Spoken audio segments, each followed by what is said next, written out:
ბიძინას ცოფიანი ძაღლების გასაგონად მინდა ეს ვიდეო ჩავწერო. აი იმ კატეგორიიდან ხარება რო არის და კიდე მისი ცოფიანი ძაღლები, პრისტავები. წინა საუკუნის დასაწყისში გურიაში იყო ერთი ესეთი ჩინოვნიკი, ჟანდარმერიის წარმომადგენელი და ხელმძღვანელი ლევან გურიელი, რომელმაც შეარწყვინა და თავი მოჭრა მთელ თავის გვარს. ეს არა კაცი განთქმული იყო თავისი სისასტიკით და კონკრეტულად უმოწყალოდ ექცეოდა ხალხს, ფიზიკურ ძალადობაში იყო დაუნდობელი, აი საზიზღრობებს აკეთებდა დაახლოებით ისეც, როგორცაც ახლა სჩადიან ქართველი პოლიციელები, თუ მათ შეიძლება პოლიციელი უწოდა. გაამწარეს გურულები და ბოლო-ბოლო ჩამოკრა ზარმა და გააგორეს ცოფიანი ძაღლივით ეს შენი გურიელი. მაგრამ ამაზე უარესი მოხდა შემდეგ.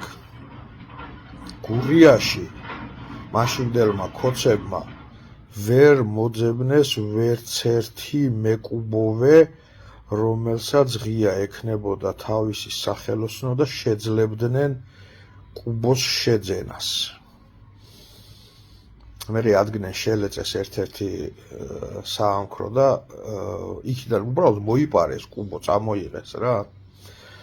მაგრამ ამის შემდეგ ვერ მოძებნეს ვერც ერთი მღვდელი, ფიზიკურად ვერ მოძებნეს რა, რომელიც წესს აუგებდა ამ კაციჭამია ნაბიჯვას და წესის აგების გარეშე მოუხდათ მისი ჩამარხვა მიწაში.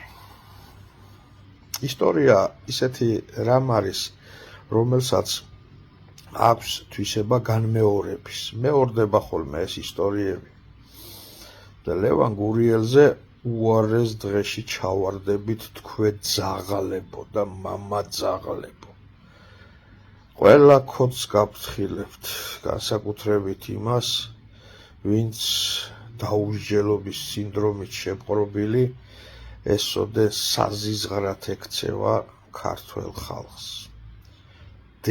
და აღარ აკყავთ, უკვე აღარ აკყავთ, განა იმას გეუბნებით, რომ აწირასაც ჩაიდენთ იმის გამო. არა, თქვენ უკვე დაიმსახურეთ გურიელის ბედი.